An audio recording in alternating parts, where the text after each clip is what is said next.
كيف ما جاء الحديث بجيد أشرف حكيمي. Ouais, comme tu as dit, il n'y a pas de mots. On est trop content. Comme tu as dit, on a fait l'histoire. On a passé un mois tous ensemble. Le premier jour, quand on s'est mis tous ensemble, on s'est mis un objectif que c'est de prendre une médaille, de rentrer avec une médaille à Maroc. Et on a fait l'objectif. On voulait prendre la médaille d'or, c'est pas possible. Le dernier match, c'est très difficile. Mais aujourd'hui, on a fait le travail, on a pris la médaille qu'on voulait. C'est la première pour l'histoire du Maroc. On est très fiers, on est très contents. C'est pour tout le Marocain, c'est pour notre roi, c'est pour tous nous, c'est pour notre famille et pour tout le travail qu'on a fait depuis tout le mois. سي محمد غنرجع معك فلاش باك البلاطو.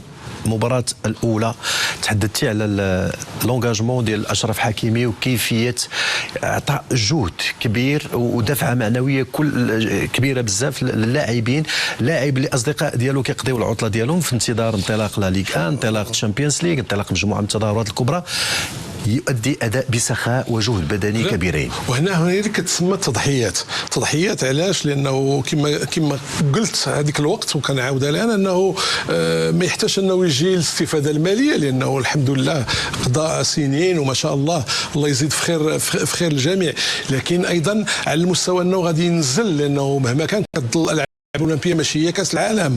اذا هذا اللاعب هذا لاحظناه في تدخلات كثيره على المستوى الدفاعي، على مستوى مساندة يعني جبهه الهجوم، لاحظنا ايضا حتى في حركاته مع الجمهور اللي في كل لقطات كثيره ممكن نجمعوها اللي كنشوفوه كيكلم يعني كيتحدث مع الجمهور وكيطالب.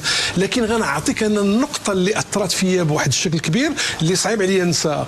تذكر بانه المدرب ديالنا سكيتيوي احاط الفريق بواحد الهاله، بواحد السريه في الاستعدادات، وكانت مباراه ب6 ايام قبل المباراه الاولى مع الارجنتين، ولعب فيها مع فريق من الدرجه الثالثه لو تذكر.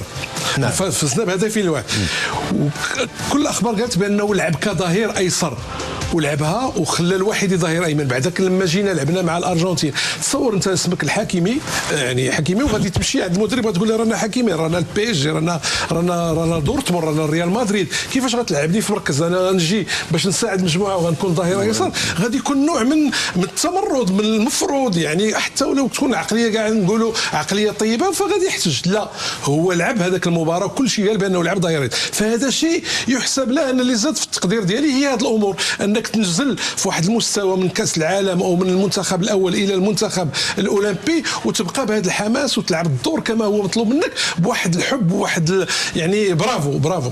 نعم. وانا الصوره مجيد القيم اللي تحدثت على طريق سكتيوي بالنسبه لسفيان رحيمي تنطبق ربما كذلك على مجموعه من اللاعبين ديال المنتخب الوطني المغربي. والصوره اللي شاهدنا كذلك في مونديال قطر، وهو الارتباط بالعائله، بالام، بالابناء. هذه من القيم كذلك الجميله جدا عند هذا اللاعبين وهذا الجيل اللي كيتوفر عليه المنتخب الوطني المغربي. باش نكونوا صراحه كيكون واحد العلاقه ما بين الابن والوالدين ديالو، كتكون واحد كما كنقولوا باللغه هضره الوالدين، فهي كتساعدك بشكل كثير، لانه كتكون موهبه اول شيء ومن المعتقدات الدينيه ديالنا. نعم بالفعل. ففي كل اول شيء كيكون العمل، كيكون الموهبه زائد العمل، ولكن كيكون التوفيق من الله سبحانه وتعالى كيجيب